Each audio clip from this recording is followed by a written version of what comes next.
이번 시간에 매입자 발행 세금 계산서와 수정 세금 계산서 제도 간략하게 정리하도록 하겠습니다. 자, 교재는 227페이지가 되겠습니다. 자, 매입자 발행 세금 계산서 제도의 취지는 세금 계산서라고 하는 부분은 재화나 용역을 공급하는 자가 무조건 발행하도록 되어 있습니다. 그래서 공급받는 자 입장에서는 공급하는 자가 공급자가 세금 계산서를 발행해줘야만이 받을 수가 있습니다. 그런데 공급자가 악의적으로 발행을 해주지 않으면 공급받는 자 입장에서는 매입세액을 공제받을 수 없는 이런 여러 가지 문제점이 생길 수가 있겠죠. 그런 부분들을 해소시키기 위해서 공급자가 발행하지 않는 경우에 공급받는 자가 세무서장의 확인을 받아서 발행하고 세금 계산서를 역으로 발행을 합니다. 발행해서 매입세액 공제를 받는 제도가 되겠습니다. 그러면 어떤 경우에 적용이 되느냐는 건데, 발행 대상 거래는 거래 건당 공급 대가가 10만 원 이상이어야 됩니다. 10만 원 이상일 때 적용을 받을 수가 있고요. 그 다음에 과세기간 종료일로부터 6개월 이내에 신청할 수 있다라는 겁니다. 6개월 이내에 신청할 수 있다라는 점, 이것도 기억을 하셔야 되겠습니다. 그래서 이 두 가지가 충족이 되면 적용이 된다라고 보시면 되겠습니다. 자, 그러면 매입자 발행 세금 계산서 관련되는 부분은 매입자가 관할 세무서에다가 신청을 합니다. 신청을 하면 관련 증빙 자료를 전부 다 해서 신청을 하게 되면 세무서에서는 국세청 전산 시스템에 신청서를 입력할 거고요. 공급자 관할 세무서에 통보하고 거래 사실 관련되는 부분을 확인을 하게 되겠죠.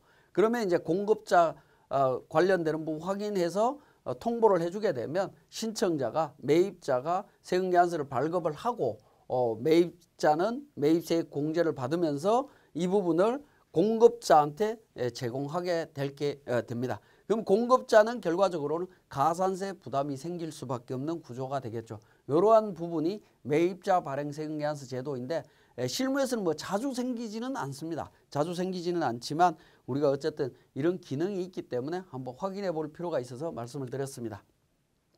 자, 그 다음에 이제 수정 세금 계산서가 되겠습니다. 이 수정이라는 용어 좀 기억하실 필요가 있겠고요.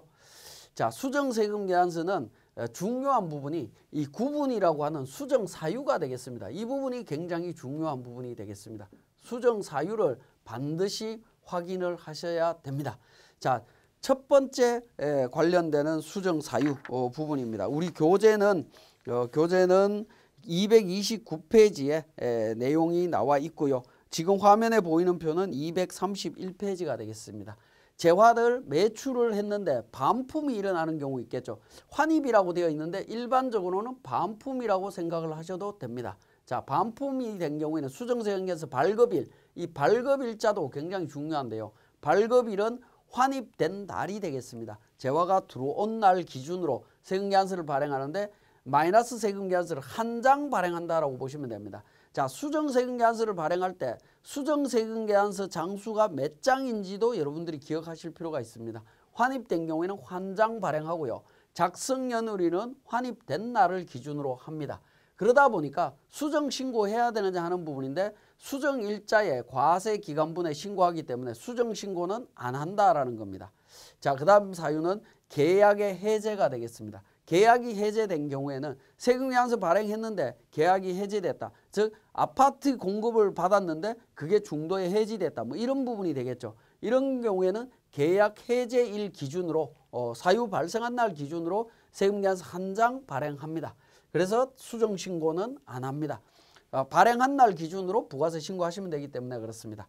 자, 그 다음에 공급가액에 변동이 생겼을 때, 자, 1,000만 원으로 공급했는데 사유가 생겨서 900으로 줄었다든가 아니면 1,100으로 늘었다든가 했을 때 변동 사유가 발생한 날 기준으로 플러스 세금계산서와 마이너스 세금계산서 한 장을 발행할 수 있습니다. 1,100이 되면 100만 원짜리 한 장, 900이 되면 마이너스 100만 원짜리 한 장만 발행하면 되겠죠. 결과적으로 어떻게 되죠? 원본 세금계산서와 수정세금계산서를 합쳐서 정확한 금액으로 변동하는 과정이라고 보시면 됩니다. 마찬가지로 수정신고하지 않습니다. 자, 그 다음에 기재사항 착오, 착오 외에 대한 부분인데요. 기재사항 착오라고 하는 것은 필요적 기재사항과 관련되는 부분을 착오로 수정하는 경우 있겠죠. 그런 경우에 어떻게 할 거냐는 건데, 자, 당초의 세금계산서에 기재사항 착오가 일어난 세금계산서를 마이너스에서 제로로 만듭니다. 제로로 만든 다음에 다시 새로운 세금계산서를 한 장 더 발행하게 됩니다. 결국에 2장이 된다라는 거죠. 착오 정정 사유를 인식한 날 기준으로 2장 발행하게 됩니다. 그래서 당초 부가세 신고에 영향이 있는 경우에 수정 신고하도록 되어 있습니다. 수정 신고하도록 되어 있고요.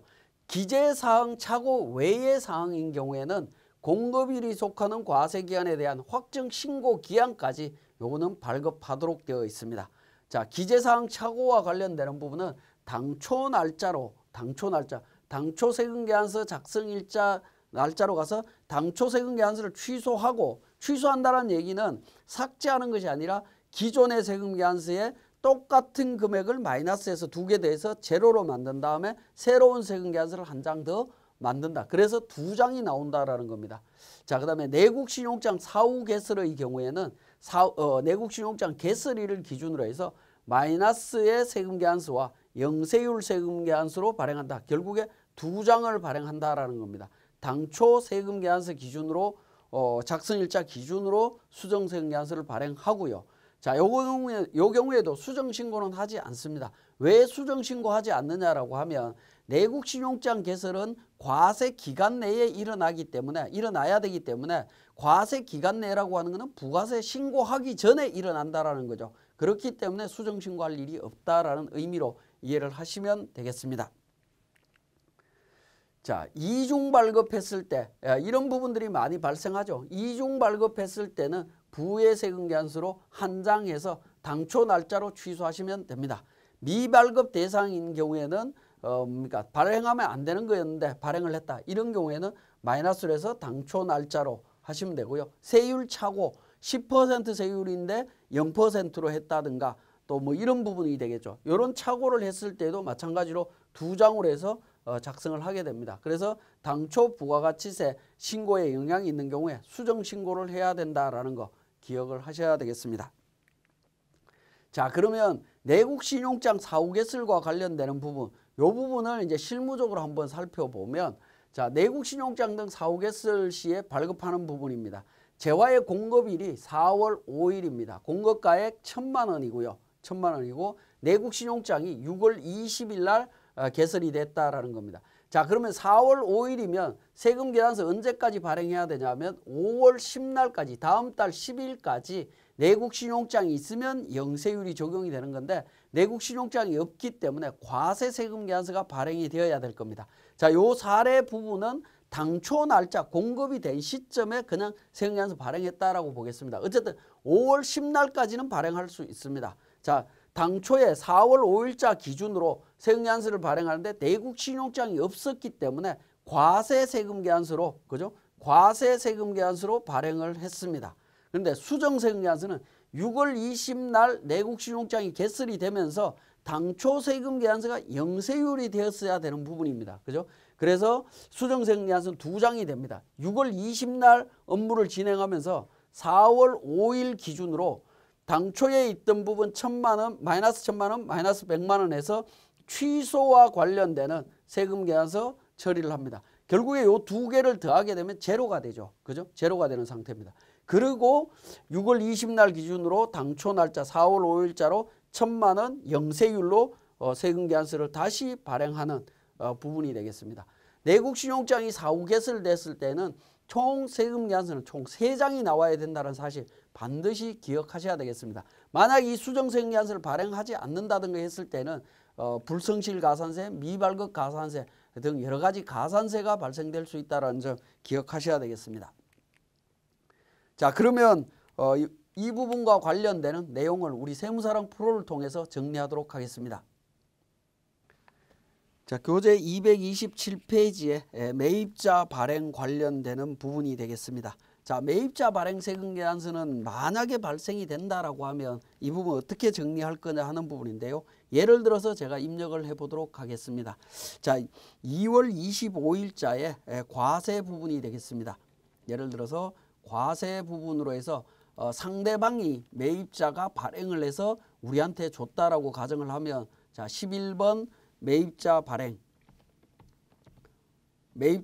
매출이다 라고 가정을 하겠습니다. 자, 금액은 그러니까 150만 원으로 가정을 하겠습니다. 150만 원이고 거래처는 101번 거래처 해서 분계는 2번으로 처리를 하겠습니다. 제품 매출 이렇게 했습니다. 자, 일반적인 형태로 우리 세금 계산서를 입력을 하신 다음에 자, F11번 간편 집계의 삼각표를 눌러 보시면 중간에 매입자 발행이라고 되어 있는 부분이죠. 매입자 발행 하게 되면 현재 라인의 매입 발행 세금 계산서를 선택했다라는 부분이 나옵니다. 확인 버튼을 눌러주게 되면 매발이라고 나오죠. 자, 그 다음에 2월 25일자에 51번 자, 우리가 발행한 겁니다. 매입자 발행으로 해서 매입이라고 가정을 하겠습니다. 자, 200만 원 102번 거래처에서 2번 외상으로 처리를 했습니다. 자, 매입자로 우리가 발행을 했다. 상대방이 세금계산서를 발행해 주지 않아서 과세관청에다가 요청을 해서 발행 허가를 받아서 발행을 했습니다. 자, 이렇게 발행한 부분도 마찬가지로 매입과 관련되는 부분도 간편 집계의 삼각 표시를 눌러서 매입자 발행을 선택을 하게 되면 이렇게 매발이라고 표시가 됩니다. 자, 이렇게 표시가 되면 우리 부가가치세 신고에 관련되는 부분 한번 보시면 1월 달부터 3월 달까지 조회를 해보게 되면 어떻게 됩니까? 매출과 관련해서 매입자 발행 세금 계산서 150만 원 반영된 거 확인하실 수가 있죠. 그 다음에 매입세액과 관련해서 매입자 발행 세금 계산서 200만 원 포함된 게 있습니다. 자, 이런 형태로 반영이 된다라는 사실 기억하시면 되겠고요. 자, 229페이지에 있는 수정세금 계산서 관련되는 부분인데 수정세금 계산서는 앞에서 수정 사유에 대해서 자세히 설명을 드렸고 이 사유로 발행된 세금 계산서를 굳이 수정세금 계산서로 표시할 필요는 없습니다. 표시할 필요는 없고요. 굳이 표시를 해야 될 경우에는 우리 세무사랑 프로를 통해서 수정세금 계산서를 전자로 발행하는 경우에는 표시하실 필요가 있습니다. 자, 그래서 233페이지에 있는 사례 부분만 한번 보도록 하겠습니다. 자, 예를 들어서 4월 5일 날 그러니까 재화를 공급을 했습니다. 그러면 과세세금 계산서로 내국신용장이 개설이 안 됐기 때문에 과세세금 계산서로 발행을 했겠죠. 그죠? 내국신용장 발급 전 매출 해서 예를 들어서 1,000만 원 해서 거래처는 101번으로 하도록 하겠습니다. 분계는 외상이고요. 자, 이렇게 이제 처리를 했는데 6월 20날 세금 계산서를 발행을 했는데 6월 20날 내국신용장이 개설이 되었다라고 하면 4월 5일자 기준으로 수정세금 계산서는 내용이 다른 건 없습니다. 똑같은 형태로 입력을 합니다. 과세 내국신용장 품목은 내국신용장 발급 후 매출. 자, 그러면 취소를 해야 되겠죠. 마이너스 1,000만 원 관련되는 부분 거래처 동일하게 처리가 되고요. 외상으로 분계를 합니다. 자, 그리고 영세율 매출로 해서 1,000만 원 이렇게 세금 계산서를 발행하시면 된다라는 겁니다. 그죠? 발행하게 됩니다. 자, 요 경우에 두 부분을 선택하신 다음에 원래는 우리 실무에서는 수정세금 계산서라고 표시 안 해도 됩니다만은 만약에 세금 계산서를 발행한다라고 하면 간편 집계에서 SF11 수정세금 계산서라고 있습니다. 자, 수정세금 계산서 사유 해서 내용이 나오는데 내국신용장 사후 개설 해서 내국신용장 개설 일자 2021년 06월 20일 당초 승인분이면 승인번호를 입력하도록 되어 있습니다. 이렇게 해서 적용 버튼을 눌러주시게 되면 자, 매출세금 계산서 수정에 대한 부분 내용이 나옵니다. 그렇지만 이 수정이라고 하는 표시가 나오도록 해서 작업을 하는 부분은 우리가 전자세금 계산서를 세무사랑 프로를 통해서 작업할 때만 이루어지는 부분이고요. 그렇지 않는 경우에는 수정세금 계산서라고 표시할 필요까지는 없다라고 보여집니다.